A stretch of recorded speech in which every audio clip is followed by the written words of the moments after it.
Anuloma Viloma is one of the easiest and most effective pranayama techniques that a beginner can practice without causing any harm.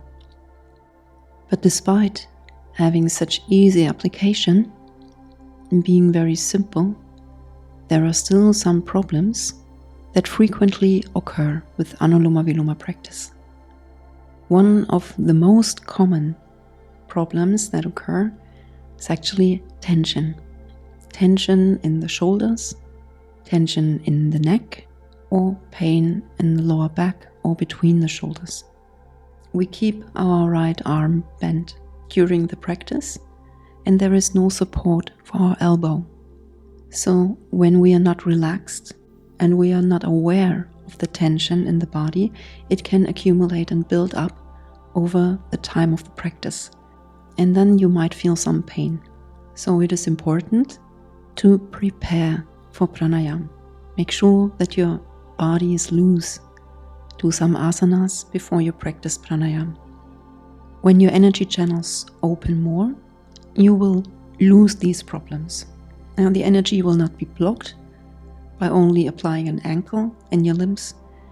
It will keep on flowing freely. So the further you move with your practice, less problems you will have. But in the beginning, this can occur. I recommend not to stop the practice, but rather cheat a little bit. Take your left arm and take it as support under your right elbow, so that the tension does not build up so much. Another way to avoid these shoulder problems in the practice is to change. Change the hands, perform the same practice with your left hand for a while. After a couple of minutes, you can change back to the right hand. It is not completely correct, but the yogis did not have these kinds of modern problems from sitting on a chair all life, or lack of movement, or poisoned foods. So the practice is not described for people with problems. It's described for yogis. They're yogic practices, so body and mind is alright already. That's why just make it a little bit easier for you. Another problem that occurs very often is dizziness or a claustrophobic feeling, even panic, while you perform Anuloma Viloma. This can have two main reasons, while one reason practically never occurs and the other reason always is the case, and that is too much or not enough breathing. In case you should not breathe enough, then CO2 will build up in your brain. There are no negative side effects of that. This is actually what it's about in pranayama. Yeah, it's not about oxygen, it's about CO2. CO2 brings life. Mostly that's not the case. If that happens, what can happen? Oh, you become more aware, your mind opens up, you might have spiritual experiences, but not a bad feeling. What mostly happens is that people start to focus on the breath, and while focus only, they start to modulate their breathing pattern.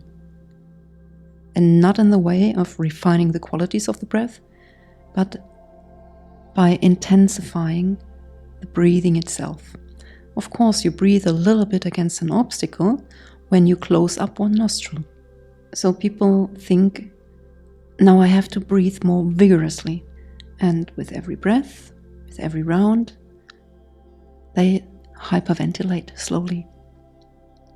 And that leads to too much O2, too much oxygen in your brain, oxygen poisoning, and that makes you dizzy. It can give you a feeling of tension, of being caged in. You might not feel well inside yourself anymore. It can lead up to panic attacks, and people have the feeling that they suffocate. Like there is not enough air, there is not enough breath, there is not enough oxygen, while the opposite is actually the case. Typical symptoms of hyperventilation. Very unpleasant. If you should experience that, just seize the technique, lie down on your belly and just breathe relaxed so that you can feel your belly pushing against the ground. Just relax. It will all regulate itself again.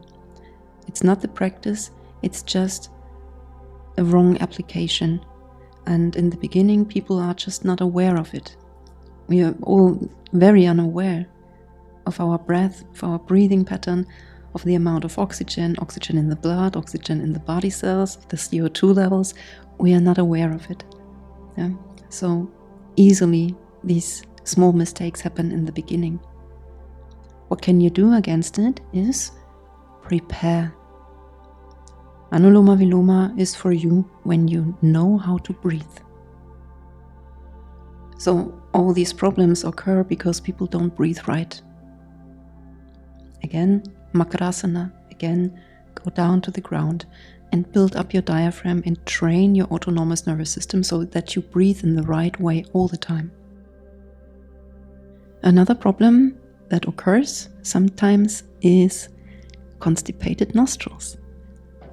Mucus building up in the pathways, mucus building up in our air pathways and just obstructing our breath to flow.